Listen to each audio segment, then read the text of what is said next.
My question was just around the security of the IT systems. And I know we had the well-publicised cyber incursions. And I just wanted to ask where we were at in terms of making sure that the systems are solid and as best we're capable of contributing to that solidity by our own behaviours. But what's been done as a response to that? We do a lot of investment every year on the cybersecurity infrastructure, and the incursions we've had have been for reasons other than vulnerabilities in our own system. So we are very confident that the system actually is robust and it works. There still needs to be a change in the culture of the place. There are things that people that work in this building may bring into the network that is problematic, and is doing things like the cybersecurity training we do every year, which may seem trivial to a lot of people, but it's really important because it's very easy to fall into a trap. And we've had people falling into traps. Not long ago during Cybersecurity Week, my team promoting these threats did a video. I do a weekly video for all the staff, and they did a video of me, but it was actually someone else. The only problem was that I almost have no hair, and the person that they used to make it look like me had very long hair. So you could actually tell it wasn't me. But if you look at the voice, if you look at the accent, I don't know how they got that. Probably because I don't have much of an accent, but you would be amazed the things that these people can do. And it changes every year. Every year is more sophisticated.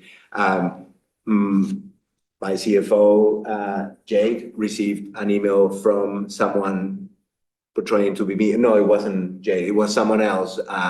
It was one of the DCs received an email from me asking for some information and for them to log into a place to give that information.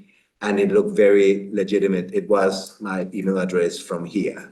So that's why we promote those courses and we try to promote them as much as possible.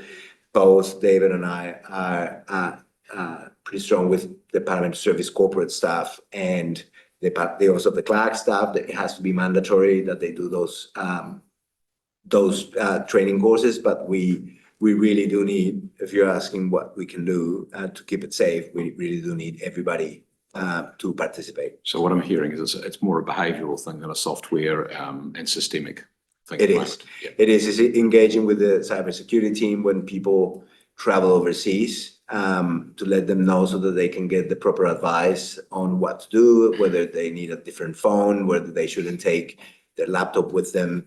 And the team is always prepared to do that. And it's better to do it before than actually find that something's been done and it's compromised the network. Thank you. Thank you.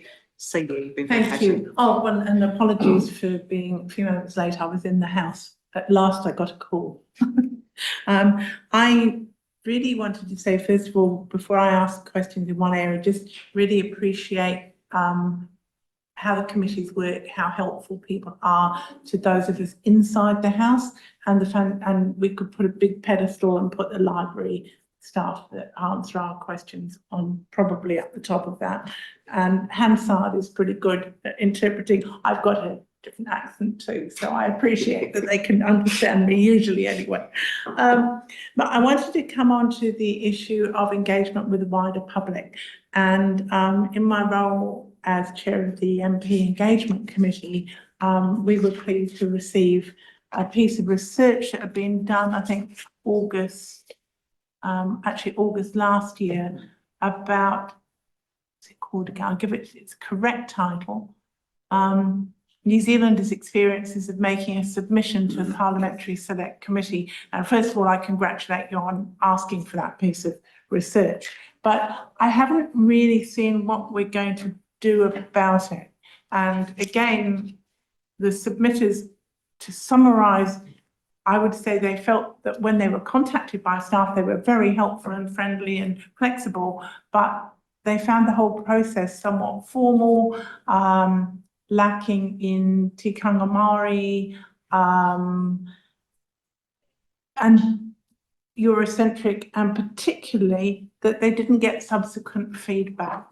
And I just wondered how we, and that's as much the MPs and the committee's responsibility as the office of the clerk. So I'm not, I'm just interested in how we can improve processes so people do hear back. And I mean, my experience in local government is that there is a temptation not to like consultation if it doesn't go your way and blame the consultation. But even withstanding that, people like to know what happened, and somehow they're not hearing that.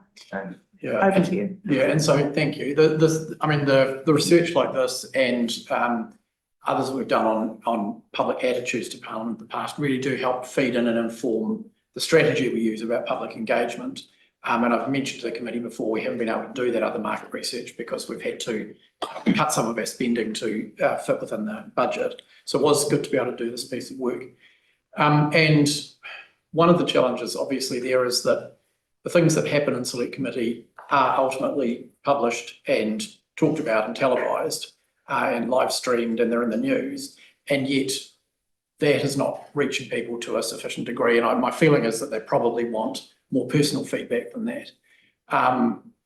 Receiving hundreds of thousands of submissions a year, realistically for an office of 100 people, it's just not feasible for us to go back to everyone and tell them what's happened. So there is a gap there that needs to be addressed, and that's something I think we need to engage with the member engagement committee that you chair. And parts of that also, I think you mentioned around tikanga Māori and the Eurocentric nature of things. I mean, that's a conversation the speaker started yesterday with the Standing Orders Committee about how to better reflect tikanga Māori in the House. So there is quite a lot of work to do, and the solutions clearly are not simple ones because we have more public submissions than ever. There is a high level of engagement, almost to the point where they're difficult to cope with the volume.